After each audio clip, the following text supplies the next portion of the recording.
सूरसम्राज्ञी आशा भोसलेंना अखेरचा निरोप देण्यासाठी रीग अंत्यदर्शनावेळी चाहत्यांसह मान्यवरांना सुद्धा अश्रू अनावर।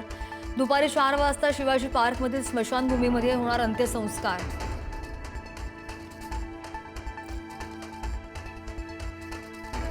अशोक खरातला 7 दिवसांची न्यायालयीन कोठडी। 20 एप्रिलपर्यंत खरातला न्यायालयीन कोठडी। चौथ्या गुन्ह्यात खरातचा ताबा मिळण्यासाठीचा अर्ज न्यायालयाकडून मंजूर।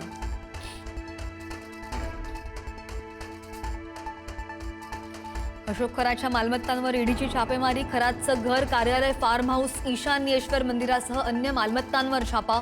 छापेमारीमध्ये महत्त्वाचे पुरावे हाती लागण्याची शक्यता।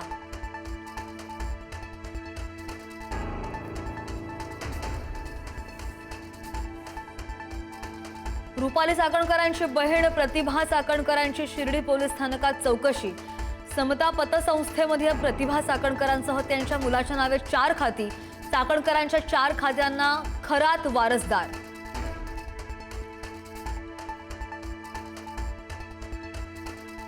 अशोक खरात स्वतःच्याच भविष्यासंदर्भात चिंतेत।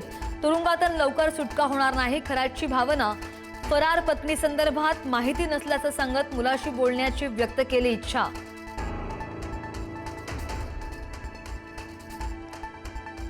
नाशिकच्या बहुराष्ट्रीय कंपनीतील धर्मांतर प्रकरणामध्ये तपास अधिक गडद। आरोपींच्या कुटुंबियांचे जबाब नोंदवले तर पीडितांचे ब्रेन वॉश करून धर्मांतरासाठी प्रवृत्त केल्याचा आरोप।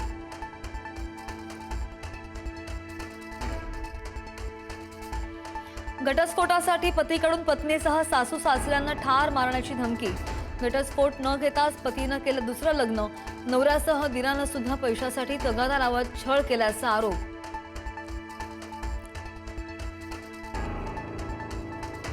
पंढरपूर शहरातील मध्यवस्तीमध्ये तरुणांकडून तरुणीवर ऍसिड हल्ला। हल्ल्यात तरुणी गंभीर जखमी तर नैराश्यातून तरुणीनं स्वतःच ऍसिड हल्ला घडवून आणल्याची धक्कादायक माहिती समोर।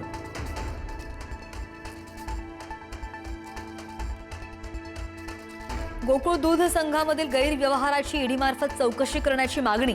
चंदगडचे आमदार शिवाजीराव पाटील यांची मागणी। एका बड्या मंत्र्याच्या आशीर्वादानं गोकुळमध्ये गैरव्यवहार, शिवाजीराव पाटील यांचा आरोप। शिकूया AI ची क्रांती, चला करूया MSCIT।